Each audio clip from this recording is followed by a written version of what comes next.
Hi, this is Varfa Scrappy Mania. I'm going to create another layout for this picture, and the colors that I'm going to be using is from this Lost and Found collection that I purchased some time ago, and these are the sheets that I'm going to be using. Look how beautiful these are. And then this is because this paper is very light, where it's not cardstock, it's just text paper. I'm going to back it with cardstock just to give it a little sturdiness.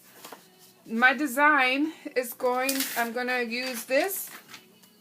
This one came from, not sure what year it was, but these are one of my Creative Keepsake magazines. What I did is I pulled a lot of the layouts that I like, and I have a little folder that has all the layouts that I really like. And this is the one I want to use because it has one picture, a little element here, some layers of paper. And of course, I'm going to use some of my embellishments that I have shown you how to do in other tutorials. And these are the watercolor embellishments that I created using markers, water-soluble markers. So I'm going to be using that with these butterflies.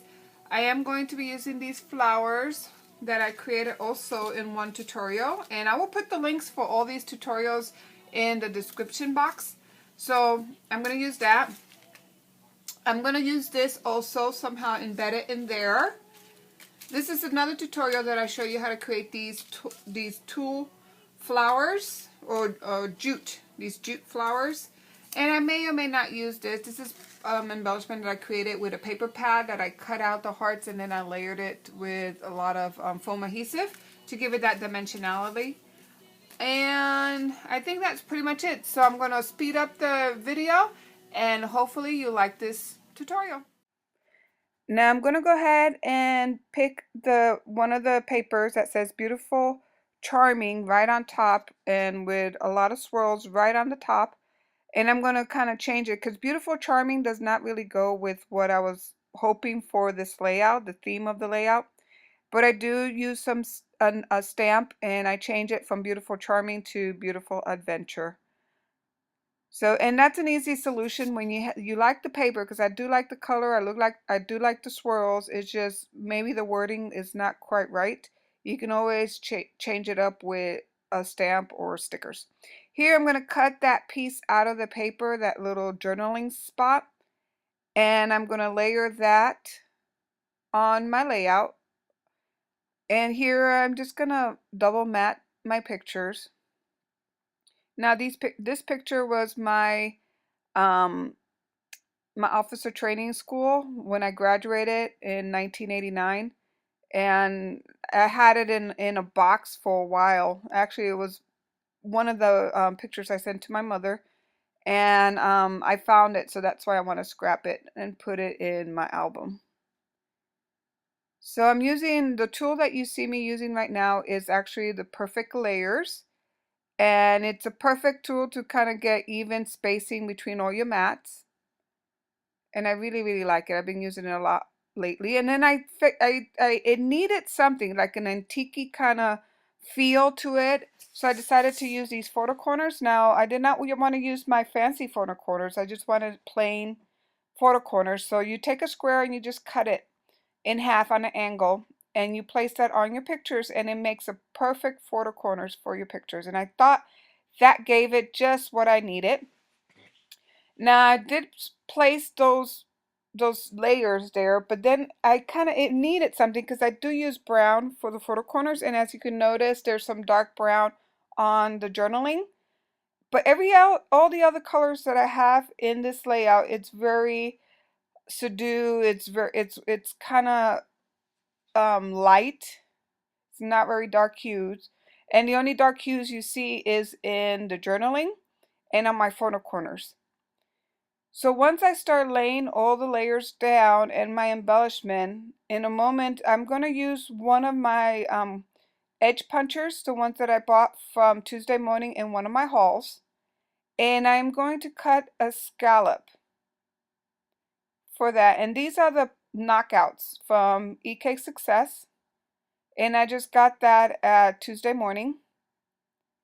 And I'm going to place that like on the top between those two layers. And then once I have that on top, it really I need to balance the page, because on the bottom, it kind of doesn't, it needed something else. So I decided to get this other e-case that says punch, which is a ribbon punch. And I'm going to use that for the bottom of the page. And notice once I put that there, it really kind of balanced the page off. It's not looking like it's off balance. So these stamps that you see there, I purchased those from HSN, and it's the iconic ink stamps, and it's called Simply Stated. And I'm going to use a little tag that says epic moment, and that's what I'm going to put on top of that page, or that photo. And then I'm going to use some vintage photo, as you can see there, to ink the edges of all my layers.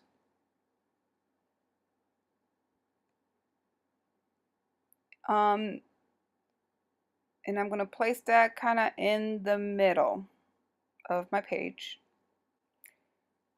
So now I'm ready to place my other strip, and notice that it really balanced the page out once I put that strip there, and it makes everything look pleasing. And then there's my little tag that says epic moment, and I'm going to start layering some of my embellishments first underneath the photo before I place my photo on the page.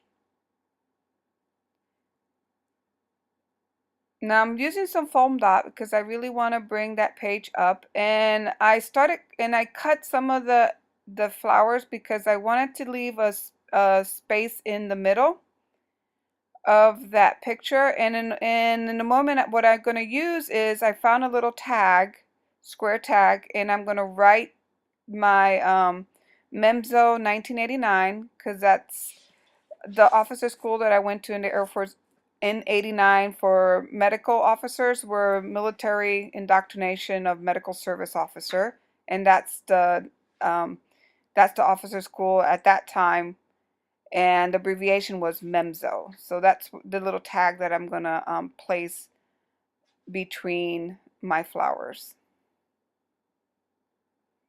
So here I'm just placing everything together and putting some foam dots in between some of these flowers, and there goes my little tag with my title. And I felt like it needed something behind the tag, so I decided to cut a little bit of the leftover flowers that I have, and I put my tag underneath. Now these butterflies do not have antennas, so one trick you can do is you can use the same stamp you used to create the butterflies. You're going to stamp that on your page, which will bring the antennas. And then you just place the wings on top of that, and it really looks nice when you do that. So I'm done with the page, so I'm going to give you a closer look at the layout up close and personal, like you can see there.